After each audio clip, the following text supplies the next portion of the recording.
السلام علیکم دوستو۔ کرنل ریٹائرڈ نادر علی پنجابی زبان کے ایک جانے پہچانے شاعر اور مصنف تھے اور 2020 میں ان کی وفات ہوئی۔ وہ 60 اور 70 کی دہائیوں میں اس وقت کے مشرقی پاکستان میں پاکستانی فوج میں مختلف عہدوں پر فائز رہے تھے۔ 1971 میں مشرقی پاکستان میں پاکستانی فوج کے آپریشن میں اپنے تجربات کی وجہ سے وہ نروس بریک ڈاؤن کا شکار ہوئے، جس سے وہ بعد میں مکمل طور پر صحت یاب بھی ہو گئے۔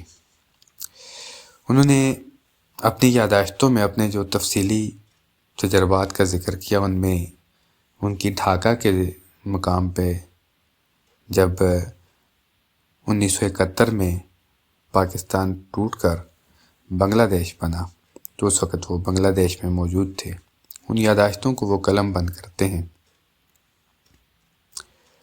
وہ کیا کہتے ہیں، ویڈیو میں آگے جانے سے پہلے آپ سے ریکویسٹ ہے کہ چینل کو سبسکرائب کریں، ویڈیو کو پورا دیکھیں اور دوسروں تک شیئر کریں۔ وہ کہتے ہیں کہ میں 1962 سے 1966 تک مشرقی پاکستان میں تعینات رہا۔ اس وقت حالات پرامن تھے اور ایک جوان میجر کے طور پر یہ میرا تجربہ خاصا خوشگوار رہا۔ میری ڈیوٹی سینٹرل آرڈننس ڈپو میں تھی، لیکن میں 1965 کی جنگ میں رضاکارانہ طور پر کمانڈو بٹالین جوائن کر کے 2 سال تک چٹاگانگ میں رہا۔ اس دوران ہماری کمپنی شمالی بنگال میں تعینات تھی، لیکن 1965 میں ادھر کوئی جنگی کارروائی ہی نہیں ہوئی۔ 1967 کے شروع میں واپس آنے کے بعد میں 1971 میں 6 مہینے کے لیے دوبارہ مشرقی پاکستان گیا۔ 60 کی دہائی تک ہماری فوجی حکمت عملی کا مرکزی نقطہ یہ تھا کہ مشرقی پاکستان کا دفاع مغربی پاکستان سے کیا جائے گا، اسی لیے وہاں صرف علامتی طور پر 1 یا 1.5 بریگیڈ فورس رکھی ہوتی تھی۔ چٹاگانگ میں ایسٹ بنگال رائفلز کا ایک ٹریننگ سینٹر تھا۔ یہ نفری دفاعی طور پر بالکل غیر مؤثر تھی۔ میں یہ تسلیم نہیں کرتا کہ ناکافی دفاعی قوت کے باعث 1965 میں مشرقی پاکستان میں احساس عدم تحفظ پیدا ہوا۔ مشرقی پاکستان میں علیحدگی کی لہر آنے کی اصل وجہ مشرقی پاکستان کے سیاسی فیصلوں کو نظر انداز کرنا تھا۔ 1964 میں ایوب خان نے فاطمہ جناح کے خلاف صدارتی الیکشن لڑا تو میں ڈھاکہ کی سب ڈویژن مانگ گنج میں الیکشن ڈیوٹی کر رہا تھا۔ یہ علاقہ عوامی لیگ کا گڑھ مانا جاتا تھا، لیکن میں نے دیکھا کہ وہاں ایوب خان کے لیے بھی حمایت موجود تھی۔ ان انتخابات میں صرف بنیادی جمہوریتوں کے ارکان ووٹ دے رہے تھے۔ مغربی پاکستان کے برعکس مشرقی پاکستان میں بی ڈی سسٹم خاصا کامیاب رہا تھا، کیونکہ عام لوگوں میں سیاسی سوجھ بوجھ کے باعث بی ڈی ارکان کو جو ترقیاتی فنڈ ملتے تھے وہ انہیں خرچ کرنا پڑتے تھے۔ ایک عام تاثر یہ تھا کہ عام فوجی بنگالیوں کو اپنے سے گھٹیا انسان سمجھتے تھے، مثلا یہ کہ ان کا قد چھوٹا ہے اور وہ عام طور پر غریب ہیں، آپ کے پاس نوکری ہے اور رہن سہن قدرے بہتر ہے۔ شاید اس وجہ سے فوجی بنگالیوں کو کوئی علیحدہ مخلوق سمجھتے تھے۔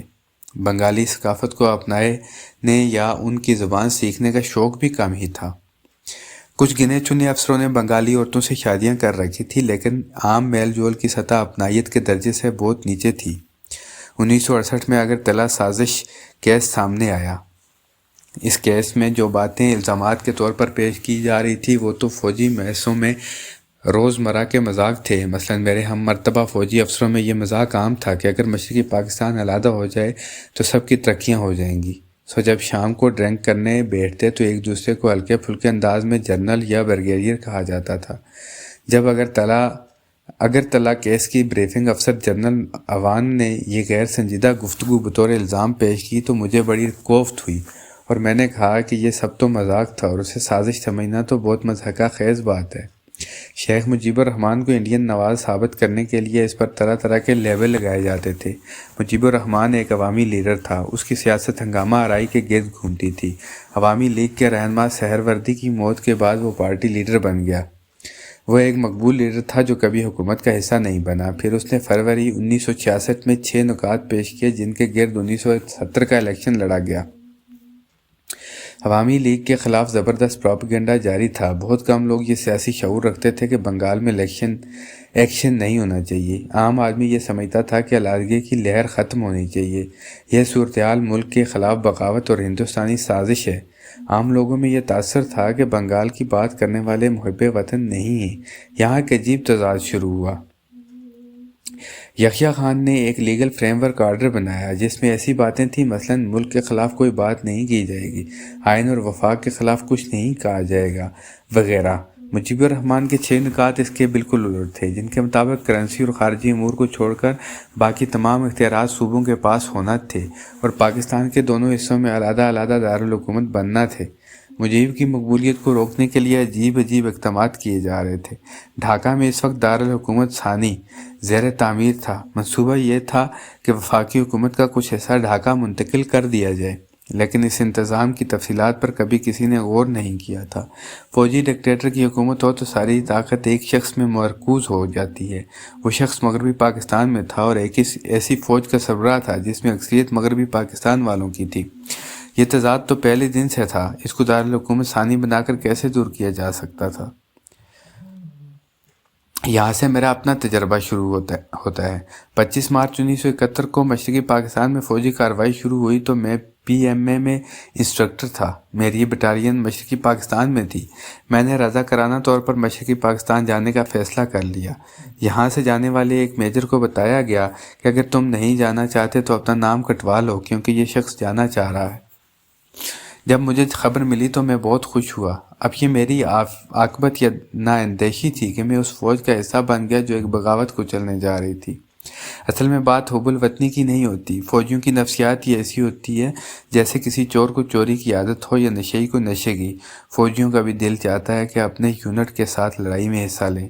چونکہ میں 1965 کی جنگ میں زیادہ حصہ نہیں لے سکا تھا تو میرے دل میں بھی یہ خواہش تھی، لیکن اس وقت میرے لیے ایکشن میں شرکت کے علاوہ کچھ اور سمجھنا ممکن نہ تھا، جس کے لیے مجھے بعد میں احساس جرم بھی ہوا۔ جب میں وہاں پہنچا تو مجھے عام فوجی کے مقابلے میں ایک برتری حاصل تھی کہ میں نے پہلے سے مشرقی پاکستان دیکھا ہوا تھا۔ میں یہ بھی جانتا تھا کہ 1968 سے ناٹک ہو رہا ہے، نہ تو کوئی خفیہ تنظیم تھی اور نہ کوئی سازش۔ سچ تو یہ ہے کہ جون، جولائی، اگست تک جب ہم بغاوت کی اطلاعات پر کہیں جاتے اور فوج ان جگہوں کا کنٹرول اپنے ہاتھ میں لیتی تو اصل میں وہاں ہوتا کچھ بھی نہیں تھا۔ نہ تو کوئی منظم مزاحمت تھی اور نہ ہی مزاحمت کاروں کا کوئی جامع منصوبہ تھا۔ مزاحمت کرنے والے اصل لوگ بھاگ کر انڈیا چلے گئے تھے۔ انڈیا والے انہیں کچھ تربیت دے دیتے، وہ بارڈر کر کے تھوڑا اندر آ کر کچھ کارروائی کر کے واپس بھاگ جاتے۔ کافی عرصہ تک یہ سلسلہ چلتا رہا۔ ہوا یوں کہ کچھ مقامات پر مقامی پولیس، انصار اور ای پی آر نے سرکاری دفتروں میں بیٹھ کر آزادی کا اعلان کر دیا۔ فوج نے بغیر کسی مزاحمت کے ایک ایک کر کے کنٹرول